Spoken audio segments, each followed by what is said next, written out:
Shiver by Maggie Stiefvater. Copyright 2009. Published by Scholastic. As read by Lies and Scandal. Chapter 1. Grace. 15 degrees Fahrenheit. I remember lying in the snow, a small red spot of warm going cold, surrounded by wolves. They were licking me, biting me, worrying at my body, pressing in. Their huddled bodies blocked what little heat the sun offered. Ice glistened on their ruffs, and their breath made opaque shapes that hung in the air around us. The musky smell of their coats made me think of wet dog and burning leaves, pleasant and terrifying. Their tongues melted my skin, their careless teeth ripped at my sleeves and snagged through my hair, pushed against my collarbone, the pulse at my neck. I could have screamed, but I didn't. I could have fought, but I didn't. I just lay there and let it happen, watching the winter-white sky go gray above me. One wolf prodded his nose into my hand and against my cheek, casting a shadow across my face. His yellow eyes looked into mine while the other wolves jerked me this way and that. I held on to those eyes for as long as I could. Yellow, and, up close, flecked brilliantly with every shade of gold and hazel. I didn't want him to look away, and he didn't. I wanted to reach out and grab a hold of his ruff, but my hands stayed curled on my chest, my arms frozen to my body. I couldn't remember what it felt like to be warm. Then he was gone, and without him, the other wolves closed in, too close, suffocating. Something seemed to flutter in my chest. There was no sun, there was no light. I was dying. I couldn't remember what the sky looked like. But I didn't die. I was lost to a sea of cold, and then I was reborn into a world of warmth. I remember this, his yellow eyes. I thought I'd never see them again. Chapter 2. Sam. 15 degrees Fahrenheit. They snatched the girl off her tire swing in the backyard and dragged her into the woods. Her body made a shallow track in the snow, from her world to mine. I saw it happen. I didn't stop it. It had been the longest, coldest winter of my life, day after day under a pale, worthless sun, and the hunger that burned and gnawed, an insatiable master. That month, nothing moved, the landscape frozen into a colorless diorama devoid of life. One of us had been shot trying to steal trash off someone's back step, so the rest of the pack stayed in the woods and slowly starved, waiting for warmth and our old bodies, until they found the girl, until they attacked. They crouched around her, snarling and snapping, fighting to tear into the kill first. I saw it. I saw their flanks shuddering with their eagerness. I saw them tug the girl's body this way and that, wearing away the snow beneath her. I saw muzzles smeared with red. Still, I didn't stop it. I was high up in the pack. Beck and Paul had made sure of that, so I could have moved in immediately, but I hung back, trembling with the cold, up to my ankles in snow. The girl smelled warm, alive, human above all else. What was wrong with her? If she was alive, why wasn't she struggling? I could smell her blood, a warm, bright scent in this dead, cold world. I saw Salem jerk and tremble as he ripped at her clothing. My stomach twisted, painful. It had been so long since I'd eaten. I wanted to push through the wolves to stand next to Salem and pretend that I couldn't smell her humanness or hear her soft moans. She was so little underneath our wildness. The pack pressing against her, wanting to trade her life for ours. With a snarl and a flash of teeth, I pushed forward. Salem growled back at me, but I was rangier than him. Despite my starvation and youth, Paul rumbled threateningly to back me up. I was next to her, and she was looking up at the endless sky with distant eyes. Maybe dead? I pushed my nose into her hand, the scent on her palm, all sugar and butter and salt, reminded me of another life.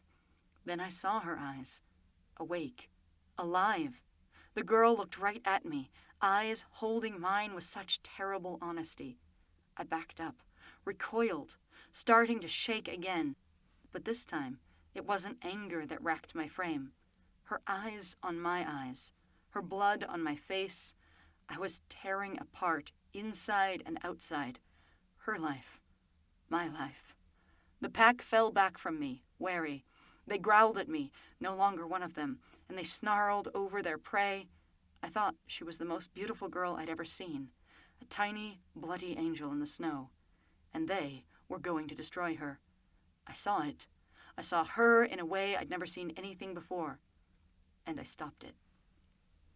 Chapter 3. Grace. 38 degrees Fahrenheit. I saw him again after that, always in the cold.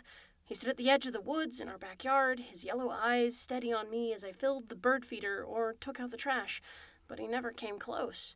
In between day and night, a time that lasted forever in the long Minnesota winter, I would cling to the frozen tire swing until I felt his gaze.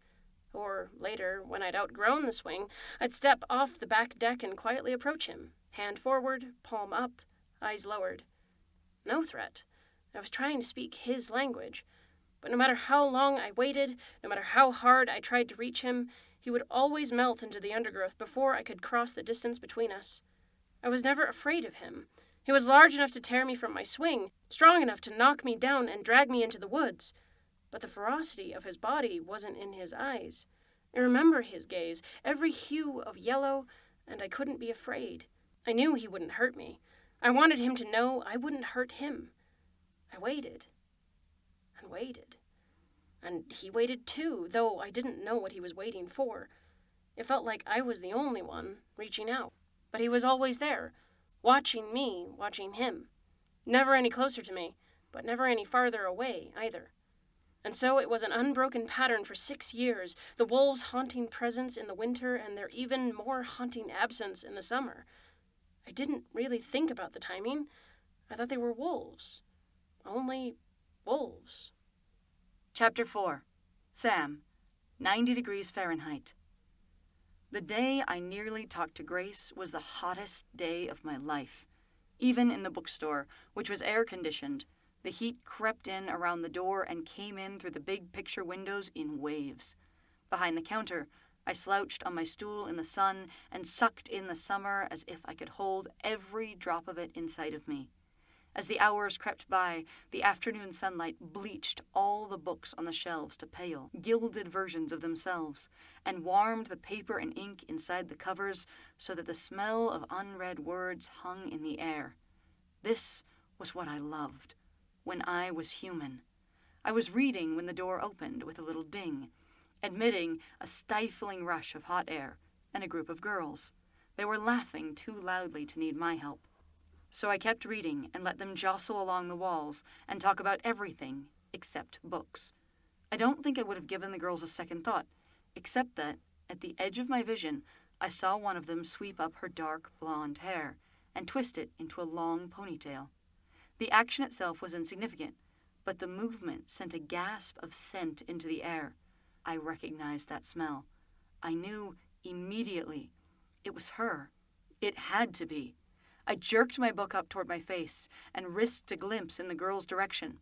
The other two were still talking and gesturing at a paper bird I'd hung from the ceiling above the children's book section. She wasn't talking, though. She hung back, her eyes on the books all around her. I saw her face then, and I recognized something of myself in her expression.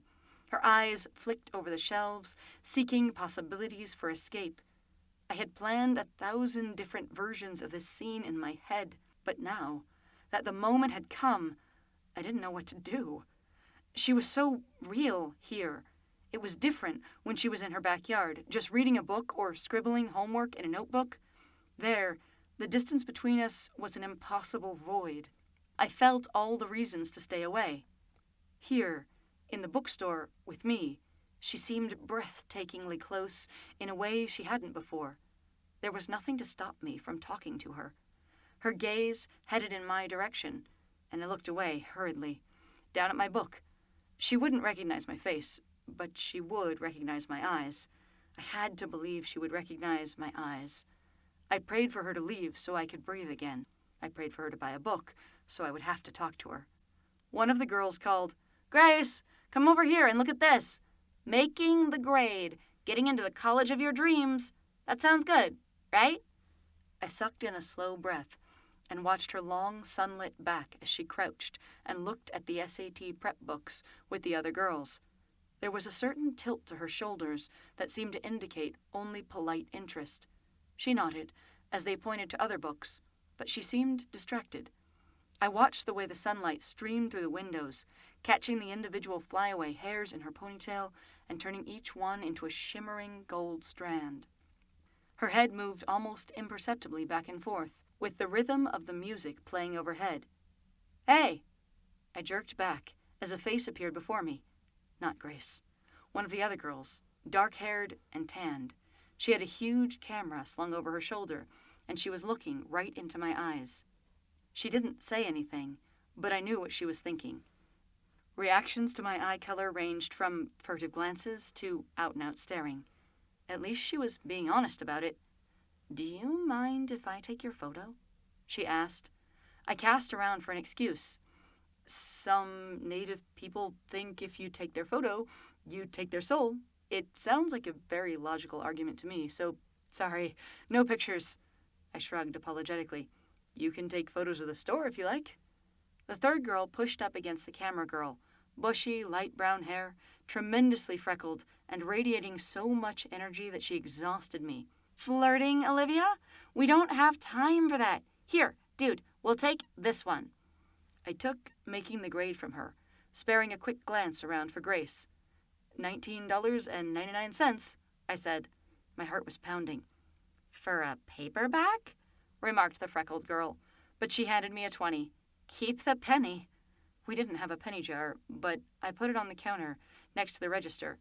I bagged the book and receipt slowly, thinking Grace might come over to see what was taking so long. But she stayed in the biography section, head tipped to the side as she read the spines. The freckled girl took the bag and grinned at me and Olivia. Then they went to Grace and herded her toward the door. "Turn around. Grace, look at me. I'm standing right here." If she turned right now, she'd see my eyes, and she'd have to know me. Freckled girl opened the door. Ding, and made an impatient sound to the rest of the herd. Time to move along. Olivia turned briefly, and her eyes found me again, behind the counter.